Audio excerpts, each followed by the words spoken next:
Yukes Bisik-bisik Franchise.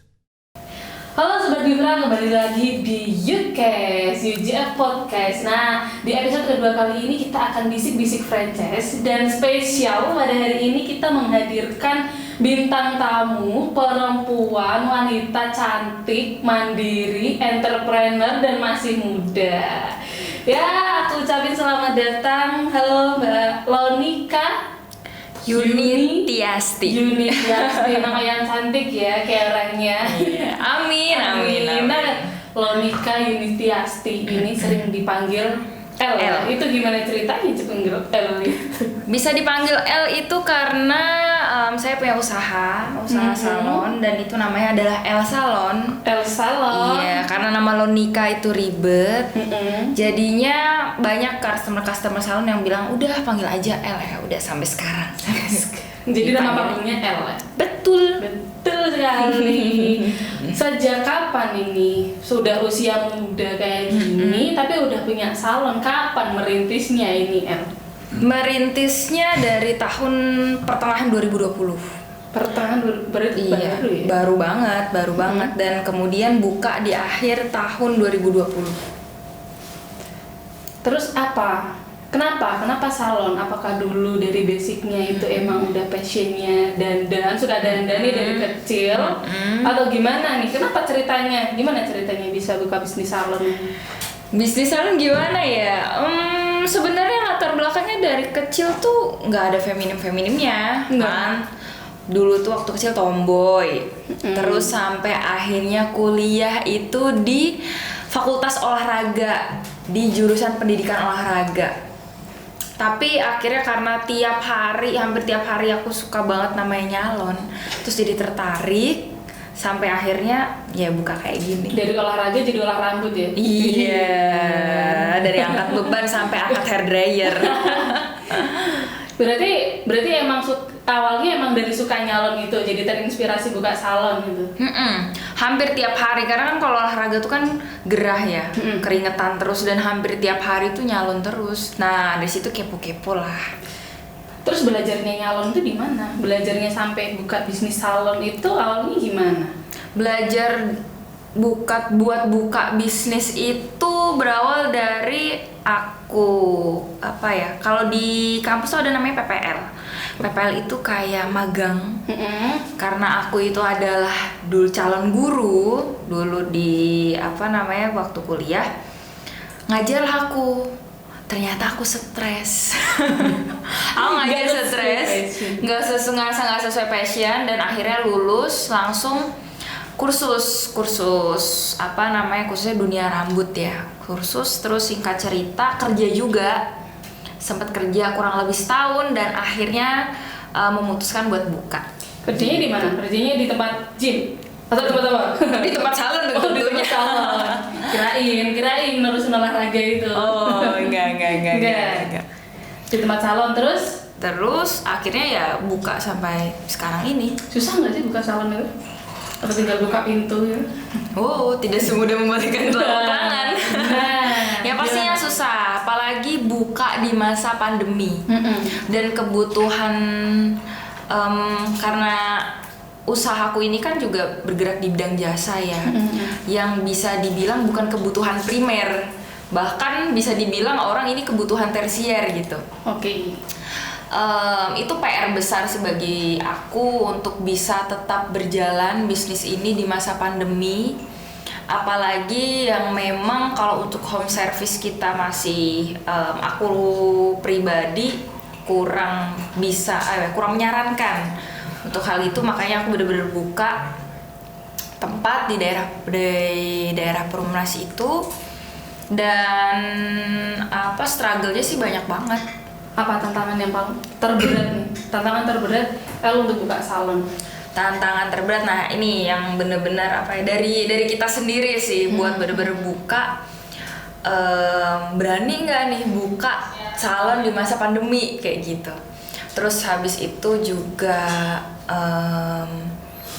lebih ke kayak manajemen, karena kan aku juga belum nggak punya basic ya nggak punya basic. Mungkin kalau orang yang dulu yang kuliah di manajemen bisnis atau mungkin yang kuliahnya selaras dengan kecantikan, dengan rambut gitu, mungkin akan lebih mudah ya. Tapi kan aku dari latar belakang yang sangat berbeda, itu yang buat PR banget. Nah, itu kan yang dari olahraga sampai olah rambut, yang dari nggak punya, maksudnya basically ilmu manajemen lah, apa segala macamnya yang memang harus disiapkan untuk bisnis. Yang ini jadi tantangan berat L. Apa yang dilakukan L buat bisa melewati itu semua sampai di titik sekarang ini? Lebih ke passion, selalu nanamin diri bahwa ini adalah hal yang kamu pilih, dan setiap ada permasalahan pasti ada jawaban gitu, entah dari siapa, entah misalnya dari kita lagi aku pribadi lagi hopeless, ngerasa kok lagi kayaknya hari-hari ini lagi sepi ya, kenapa ya, rasa ya bener nggak ya aku buka ini kayak gitu. Tapi ternyata ada jawaban, ada orang yang nyemangatin atau motivasi. Terus habis itu tiba-tiba memang ada jalan sampai akhirnya banyak hal yang akhirnya terus customer mulai dateng kayak gitu. Siapa yang paling berperan penting? Nah, siapa nih yang paling support L sampai ke titik sekarang ini? Pasti kan di bisnis ada up and down-nya nih. Betul. Pasti kan kita butuh support system nggak sih? Nah, siapa yang support system saya? Siapa nih orang yang paling berperan penting, atau apa yang menurut L ini paling berperan penting menemani perjalanan bisnisnya? Kalau yang pertama sih pasti Tuhan ya. Aku merasa memang dalam perjalanan usahanya ini kadang kita nggak bisa dipikir secara logika. Aku merasa hal-hal yang seperti itu gitu, yang seharusnya banyak orang-orang di salon lain pada tutup, kita memilih untuk buka, dan banyak salon-salon yang disuruh tutup. Dan sedangkan kita nggak pernah namanya disuruh tutup sama Satpol PP. Itu tuh hal-hal yang luar biasa banget gitu. Contoh hal kecil-kecil aja ya. Tapi kalau untuk orang, yang pasti orang tua sih. Karena kan orang tua selalu nyemangatin aku. Terus habis itu setiap ada permasalahan juga aku cerita sama orang tua. Dan yang terakhir itu adalah ya tim aku gitu. Begitu. Enggak yang dari apa ada. Aduh, gitu. Gimana ya? Enggak lah, keluarga, terus teman satu tim, itu aja. Gimana emang apa? Emang maunya apa? Kakak mau berharap yang lain gitu? Berarti dukungan dari orang tua sama tim ya? Benar. Itu sih yang paling mendukung aku banget. Dari tim itu emang orang-orang terdekat atau open recruitment atau gimana sampai bisa, tentunya kan timnya tim yang solid nih, bisa sampai ke titik saat ini gitu. Betul. Nah, untuk membentuk tim solid ini, apakah emang dari teman-teman terdekat itu ayo bantuin aku gitu, apa open recruitment gitu dibutuhkan? Itu gimana Nuk? Tim. Kalau di yang timku ini memang ada tim inti, ada 3 orang. Kemudian baru di bawah-bawahnya ini aku open recruitment. Tapi yang 3 dari tim inti ini memang kita merasakan hal yang sama, punya rasa yang sama, punya cita-cita yang sama. Jadi terus kita berkumpul, terus habis itu ya berjalan sampai sekarang. Rasa yang seperti rasa apa yang itu? sama. Rasa yang seperti apa? Rasa yang pernah ada. Rasa yang pernah ada. Sobat Vivra. Rasa yang seperti apa? Rasa yang sama dan cita-cita yang seperti apa sih? Dimulai dari dan tim. Gimana? Iya, rasa. Tentang rasa ya, kita bicara tentang rasa. Bicara rasa, apa yang bisa menyamakan itu? Rasa yang seperti apa? Dan cita-cita yang seperti apa yang diharapkan L dan tim ke depannya untuk L Salon ini ya? Benar. Kalau rasa berawal dari aku dulu kerja. Nah, waktu itu kerja pasti kan kita waktu kerja ada ngerasa hal yang positif dan negatif, ada rasa yang nggak enak tentunya ya sewaktu kerja gitu. Nah dulu tuh dimulai dari rasa yang sama ngerasain nggak enak ikut orang, tapi yang kita ikutin ini tidak menghargai jerih payahnya kita. Akhirnya dimulai dari itu kita yuk buat salon gitu. Akhirnya berjalan oleh waktu, ketika memang sudah selesai dengan pekerjaan saya dulu, akhirnya memutuskan buat buka. Kemudian apalagi tadi ya, aku sampai lupa tadi ceritanya gimana. Berawal dari rasa, berawal terus dari rasa. Nah, berawal dari rasa terus bukanya. Nah, terus harapannya cita-cita kan tadi punya rasa dan cita-cita yang sama. harapannya pasti bisa bertambah ya, bisa berkembang ya, nggak cuma kalau sekarang kan memang baru satu aja. Mungkin bisa punya cabang-cabang yang lain, bisa berkembang, bisa ekspansi. Asik. Itu sih harapan Itu terbesar. harapan terbesarnya. Iya.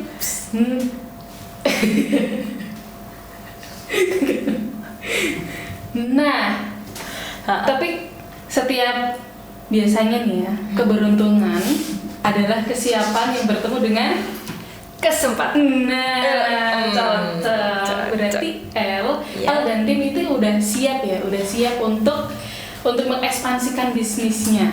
Iya.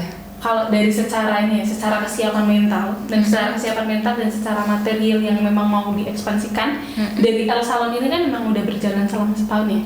Benar. Selama setahun, dan memang ini bisnisnya udah berjalan, produknya udah ada, artinya kan memang udah siap. Betul. Ketika ada kesempatan, ada dipertemukan dengan wadah yang memang bisa membantu ya, bukan membantu ya, yang bisa mendukung. Nah, bisa mensupport mendukung, gitu ya? mensupport untuk L dan tim mengeskalasikan bisnisnya. L mau nggak? Mau banget. Gimana emang sih? Emang ada? Ada Kayak gitu. dong, ada. Apa namanya? Nah, jadi kebetulan di UGF ini kita di awal tahun akan mengadakan Jawara Expo.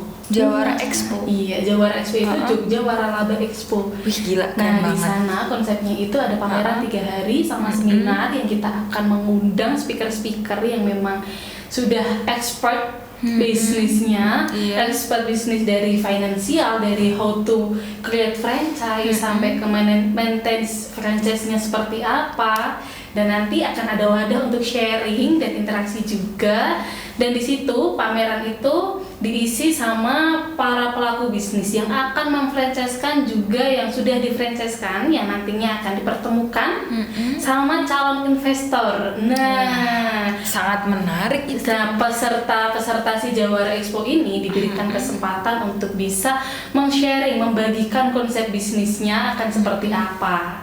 Nah, ini biasanya yang sudah siap untuk difranchise-kan. Nah, kalau yang belum siap gimana nih? Nah, belum siap gimana? Nanti akan ada kelas bisnisnya. Karena kan kita akan mengundang mentor nih, coach nih, yang nanti akan mendampingi UMKM yang akan mengekskalasikan bisnisnya. Nah, gimana nih menurut Elnia caranya? Wah, itu menarik banget ya, apalagi ada calon-calon investor. Ya ampun, gila sih itu. Buat orang-orang, buat pada pembisnis nih, orang-orang buat apalagi aku ya khususnya ya, baru berjalan yang belum gitu lama, tapi sebenarnya memang aku yakin banget ini bisa berkembang lebih lagi gitu, apalagi kalau didukung sama tadi ada yang calon investor, terus ada apalagi coach, terus berarti banyak banget dong UKM yang bakalan datang nanti. Banyak dong, harusnya banyak. Kira-kira ada berapa sih yang udah bakalan datang nanti? Ya, kira-kira ada 10.000 orang pengunjung yang datang. Yang kira 10.000 UMKM gitu. Ya, 10.000 pengunjung yang datang, dan di situ UMKM kita terbatas ya, karena memang lokasinya terbatas. Nanti kurang lebih slotnya hanya ada kira-kira 50 digabut. Jadi cepet-cepetan nih. Ini mau Aku jadi langsung cepet-cepet. daftar pokoknya Iya, sama cepet-cepet. kamu ya. Aku langsung jalur cepat. Set. Siap. Aku langsung ikut. Kayak gitu. Oh ya, ngomong-ngomong, itu kapan acaranya ya? Nah, acaranya itu akan diselenggarakan di pertengahan Januari 2022.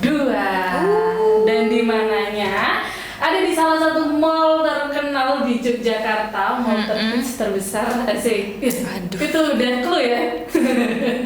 Mall terbesar, kayaknya aku tahu nih di mana. Jadi untuk tepatnya kapan dan di mananya, teman-teman Sobat Gifra pantengin terus Instagram sama YouTube-nya UMKM Go Franchise untuk info menarik selanjutnya. Betul. Gitu. Aku juga gak sabar nungguin informasi selanjutnya. Yeay, ada pesan-pesan untuk Sobat Gifra dari L apa?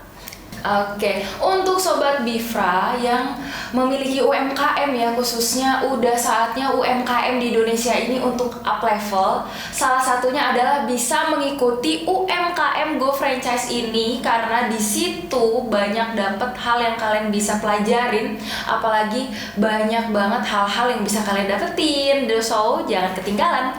Oke, thank you untuk waktunya dan sharingnya yang luar biasa di episode kali ini. Thank you. Yeay, gak terasa ya. Banget. Terasa aja. Nah, sampai jumpa di episode-episode UCast Bisik-bisik franchise selanjutnya. Sampai jumpa di Jawara Expo di tahun 2022.